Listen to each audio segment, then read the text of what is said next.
is that who is glorified most in Western culture, Western so-called civilization? Who are the people that are considered to be most successful? Let's think for a moment.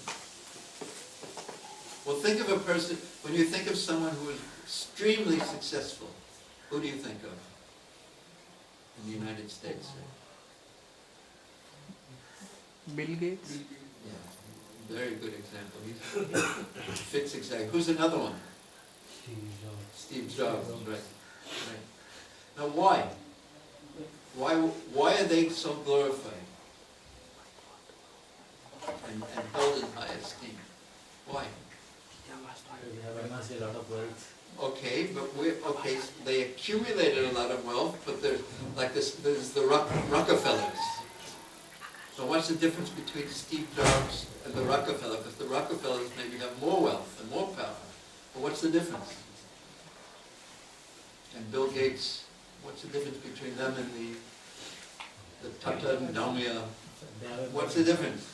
Huh? They have more impact on the mass. I'm sorry. They have more impact on the mass. Their product is being used. Okay. They work for welfare of people. Okay, but charity.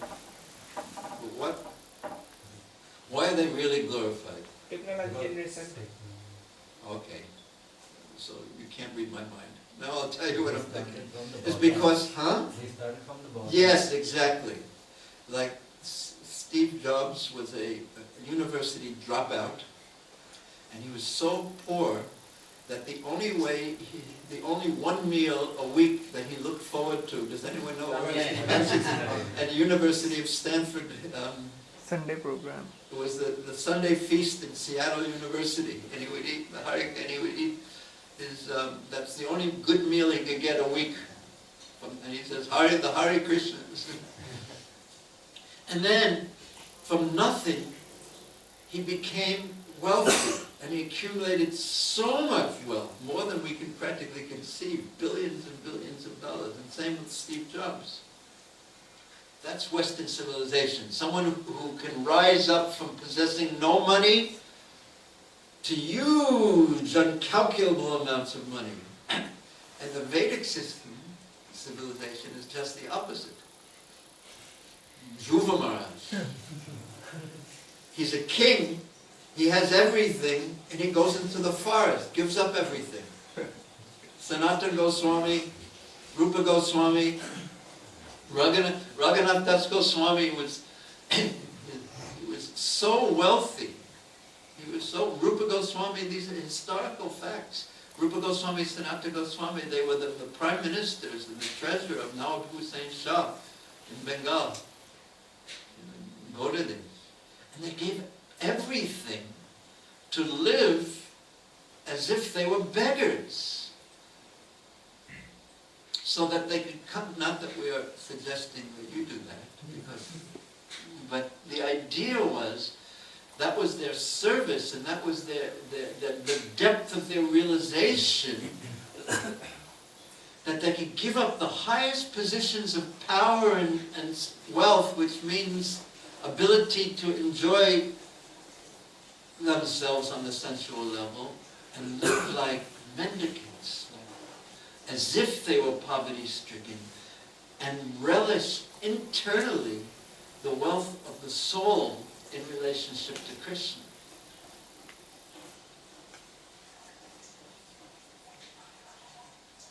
But a different kind of example is Arjuna, who wanted to give up everything.